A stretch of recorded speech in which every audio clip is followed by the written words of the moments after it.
Hello po, please support Rock PH. Sa pong kalingap na sugid na taga-subaybay. Please support po ninyo.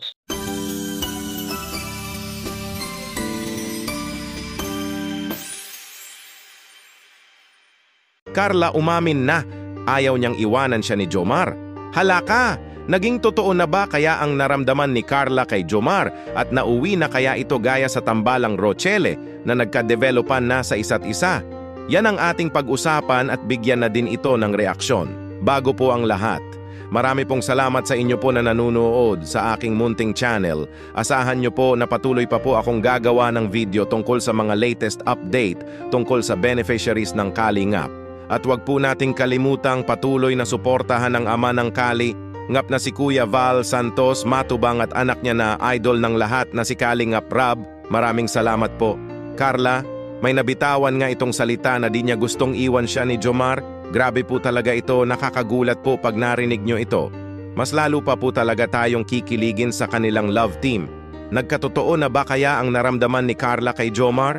May video clip po na siguradong kikiligin kayo, panoorin nyo po. Siya nga pala Carla, nakita ko doon sila Kalingap Rab, sila Kuya Rab mo. Gusto mo puntahan natin? O gusto mo tayo dalawa na magkasama? Ito po bahala. Basta wala po akong iwan. Ang dami po kasing tao. Ay, hindi kita iiwan dito. Dito pa naman sa daming tao, hindi kita iiwan dito.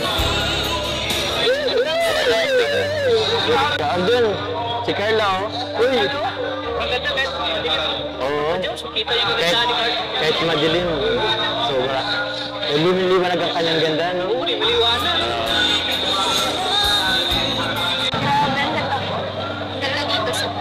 Maganda. Pero mas maganda. May mga palamig din siya, no? Sa gilid. Kumain ka na ba? Kumain na? Ano ba gusto mo? May gusto mo kainin? Kahit ano? Basta naman po akong iwan. Hindi kita iwan dito. Grabe po talaga kayo, Jomcar. Nakakakilig po talaga kayong dalawa.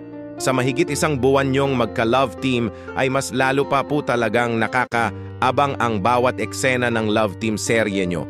Di ko na alam kung script pa ba ito o totoo na ba kaya ang lahat ng kiligan na iyan. Kung saan man mapunta ang kilig moments nyong dalawa at magka-developan kayo ay labas na po kami dyan. Basta ang mahalaga ay mahal nyo ang isa't isa at masaya kayo.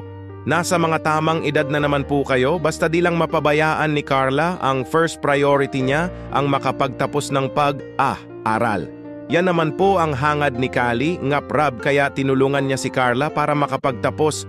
Ito kasi wala nga itong kakayanan makapag-aral ng kolehiyo at sayang din po kasi matalino po si Carla at may pangarap po siya na gustong maabot. Kaya Jomcar, patuloy nyo lang ang pagpapakilig nyo sa mga viewers ng Kalingap.